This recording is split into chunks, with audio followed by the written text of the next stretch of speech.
Hari ini yang paling mahal adalah integritas. Hari ini yang paling mahal adalah harga diri. Betapa banyak orang menjual harga dirinya karena ada yang lebih mahal dalam diri dia, dunia. Sedangkan kita mengatakan dunia beserta isinya hanyalah setengah sayap nyamuk. Begitu Nabi SAW mengajarkan. Berapa banyak orang berebut sayap nyamuk, berapa banyak orang mencari sesuatu hanya sayap nyamuk. Makanya orang beriman itu melihat dunia ini kecil saja. Kalau dapat, tidak terlalu bahagia, karena yang dia dapat hanya setengah sayap nyamuk. Dan kalau tidak dapat pun tidak terlampau sedih, karena yang hilang itu pun setengah sayap nyamuk. Tapi kadang kita bisa kan mengomongkannya saja.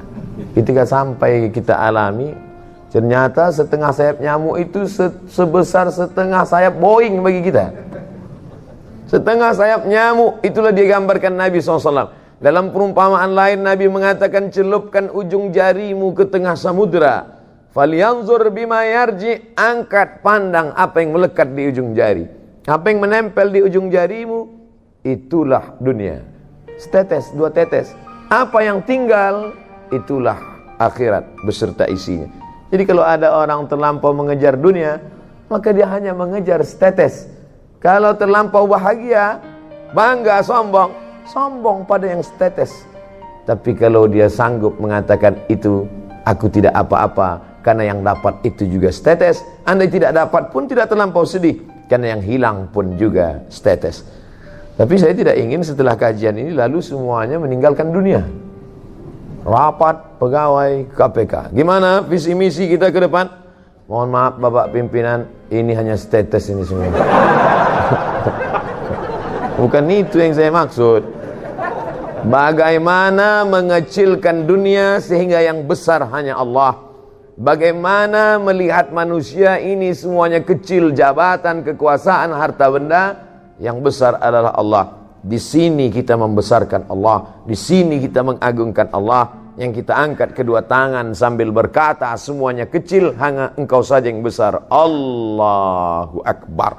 Di sini di awalnya semuanya kita serahkan pada Allah.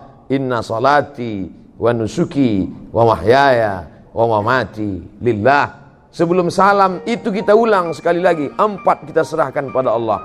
At-tahiyatul mubarakatu salawatu thayyibatu lillah. Hanya orang yang sampai pada level ini saja yang salamnya dijawab oleh Rasulullah sallallahu alaihi wasallam. At-tahiyatul mubarakatu salawatu thayyibatu lillah. Setelah sanggup meninggalkan yang 4 ini, barulah kita diterima Rasulullah. Assalamu alayka ayyuhan nabiyyu wa rahmatullahi wa barakatuh. Jangan ucapkan salam pada Nabi sebelum kau sanggup mengesampingkan 4. At-tahiyatul, puja-puji, keagungan.